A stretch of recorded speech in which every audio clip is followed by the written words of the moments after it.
أعوذ بالله من الشيطان الرجيم. بسم الله الرحمن الرحيم.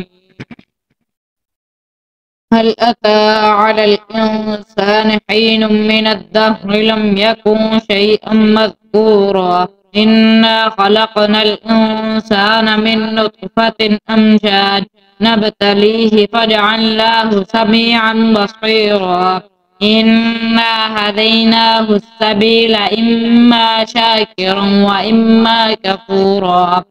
إنا أعتدنا للكافرين سلاسل وأغلالا وسعيرا إن الأبرار يشربون من كأس كان مزاجها كافورا عينا يشرب بها عباد الله يفجرونها تفجيرا يوفون بالنذر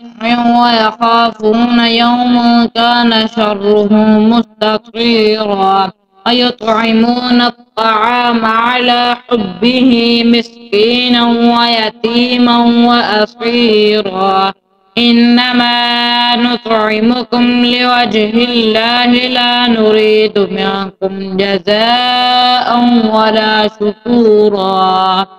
إنا نخاف من ربنا يوما عبوسا قمطريرا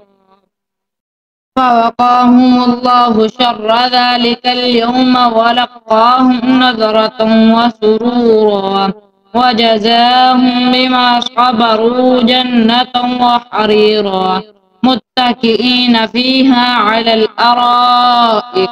لا يرون فيها شمسا ولا زمهريرا ودانية عليهم ظلالها وظللت قطوفها تظليلا ويطاف عليهم بآنية من فضة وأكواب كانت قوارير من فضة قدروها تقديرا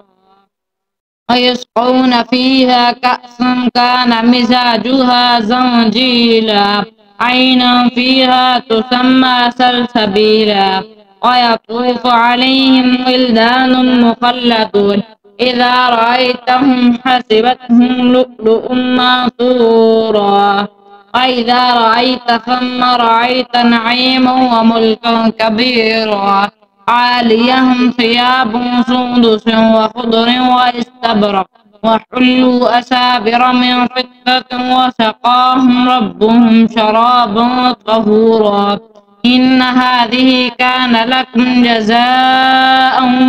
وكان سعيكم مشكورا إنا نحن نزلنا عليك القرآن تنزيلا فاصبر لحكم ربك ولا تطع منهم آثما أو كفورا واذكر اسم ربك وتبع بكرة وأصيلا ومن الليل فسبحه ليلا طويلا إن هؤلاء يحبون العاجلة ويذرون وراءهم يوما ثقيلا نحن خلقناكم وشددنا أسرهم وإذا شئنا بدلنا أمثالهم تبديلا إن هذه تذكرة فمن شاء اتخذ إلى ربه سبيلا وما تشاءون إلا أن يشاء الله إن الله كان عليما حكيما يدخل من يشاء في رحمته والظالمين أعد لهم عذابا أليما صدق الله العظيم.